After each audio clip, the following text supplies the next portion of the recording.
Hey love bugs, welcome back to another Tarot Lover Reviews. Today we are taking a look at the Royo Dark Tarot created by Royo. So if you've heard of this tarot deck or you have not heard of this tarot deck, hopefully this review and the flip through that comes afterwards helps you to decide on whether or not this tarot deck is right for you. Now, if you want to take a look at the flip through, skip straight to it, feel free to take a look at my description down below. I break down all of the suits into chapters to make it easier for you to locate exactly where in the review you would like to start. But right now we're going to talk about the packaging, we're going to talk about the guidebook, and we are going to talk about the cards, cardstock, card size, the backings of the cards, imagery, naming convention. So if you are interested in all of the details, stick around. Otherwise, feel free to move on over to the flip through. So first things first, let's talk about the packaging. So this particular tarot deck was published by Los Scarabeo. So you can definitely, I believe, don't quote me on it, you can find this tarot deck on Los Scarabeo's website. I believe I found this one on Amazon, but it is your typical tuck box, slip box. I don't know the technical term for it. I believe there's multiple options, but this is how the box opens. This is the interior of the box. So it is pretty straightforward. I have noticed that when tarot decks come in this type of box, you can expect to get a little white book. I've noticed that some may not come with a little white book, but majority of them do. Okay, so this is what the little white book looks like. Okay, and it has, in the beginning, I've noticed with Los Scarabeo, and I appreciate it, whenever they have their guidebooks, they always include a tarot spread in the very beginning, and the first couple of pages go over the positioning of each of those particular cards. Now, with Los Scarabeo as well, they have their tarot decks in multiple languages, so you can expect that their guidebooks will be also in multiple languages. For this particular one, their languages are English, Italian, Spanish, French, and Dutch. So again, I love the fact that they cover a wide range of languages so that more people can utilize their tarot decks. Now, as far as the descriptions that you can expect within the guidebook, they have pretty much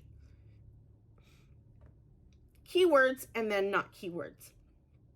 So they will have little brief descriptions, and I mean very brief descriptions for each of the cards. You don't get very much information within this guidebook, so it is very simple when it comes to the explanations for each of the cards in the guidebook. So having another tarot book, a guidebook, for, additional explanations, additional keywords for each of the cards in the tarot might be ideal should you get technically any tarot deck that has a little white book, because they don't give you very much information. They don't give you very much details or, keywords to utilize within the guidebook itself.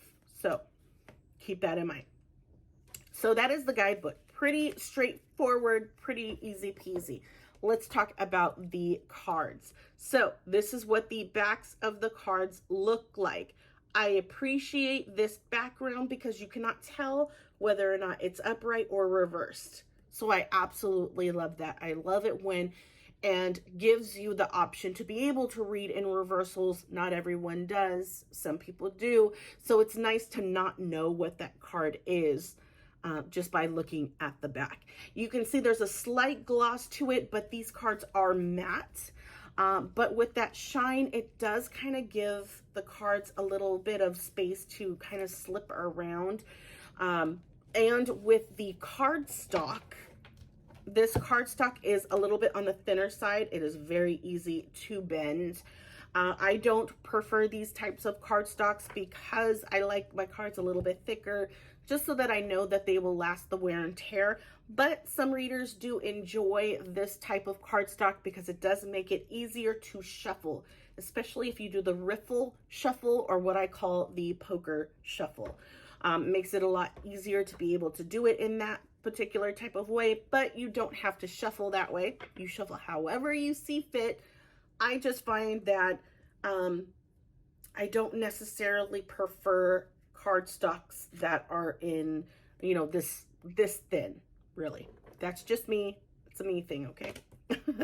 So that is the cardstock. Cardstock's pretty on the flexible end. I have noticed whenever cards are in boxes like this, the cardstocks tend to be the same type of cardstock, and that is the flexible type.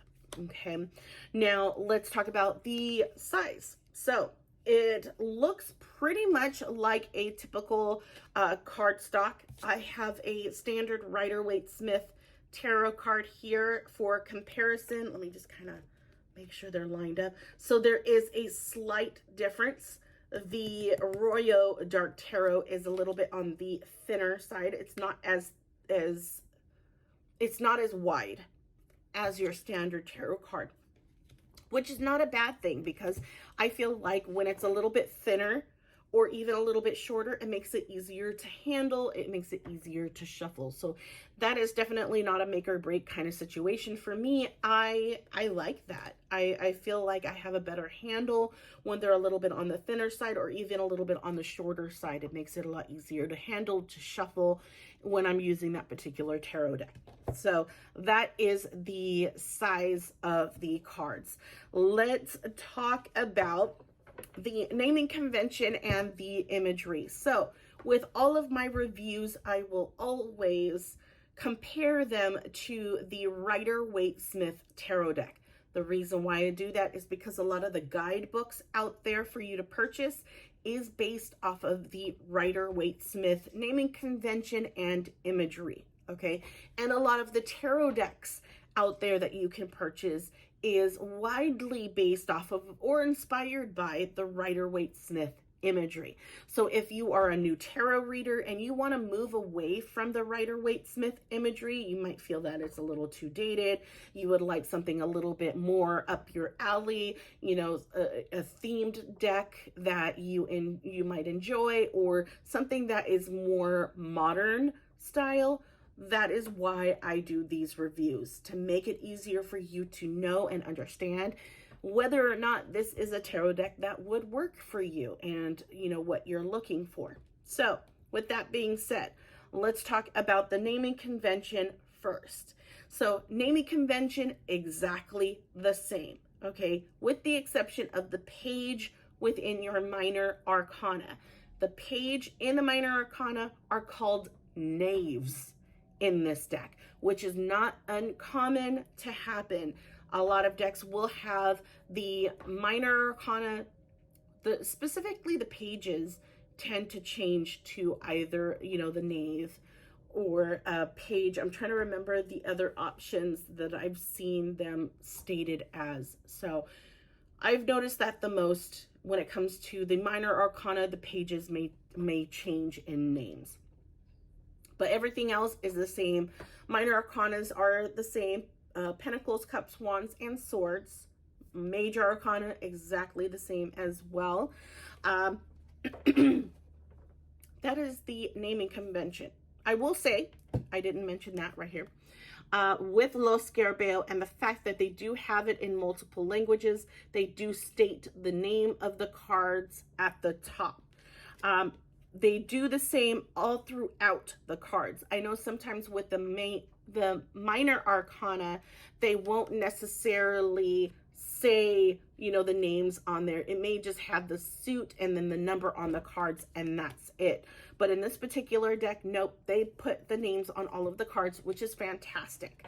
So that is that. Let's talk about the imagery. The imagery definitely does not follow your typical Rider-Waite-Smith imagery, okay? It is not a pip deck, which is fantastic. Pip decks are where the minor arcana, mainly the ace through 10, do not tell you a story. This particular deck does tell you a story, but I feel like it does not follow the Rider-Waite-Smith imagery. It is completely different. It is based off of Louis Royo's art style. Okay, I will say in regards to his art style, it is a little bit risque. Okay, so there is some brief nudity in some of these cards, so I do want to point that out. That is just his art style. So if it's something that you're not interested in having, you know, it utilized in a reading, this may not be a tarot deck that you would want to utilize. But I do want to mention that there is some brief nudity within these cards and some risque positions. So yeah, you'll see it in the flip through. You'll see what I mean when it comes to that. But yeah, definitely does not follow the Rider-Waite-Smith imagery. So you may find it at times hard to know exactly what that card is trying to convey, because it's mainly just based off of their art style. But yeah, hopefully this review has helped you in some way. If it has, leave me a like and check out my channel. Let me know if you don't find a tarot deck that I haven't reviewed yet. Leave a comment and let me know so that I can take a look and see if I don't already have that tarot deck. If I don't, I will look into it. But yeah, without further ado, here is the flip through. Enjoy, and I'll talk to you guys later. Bye, guys.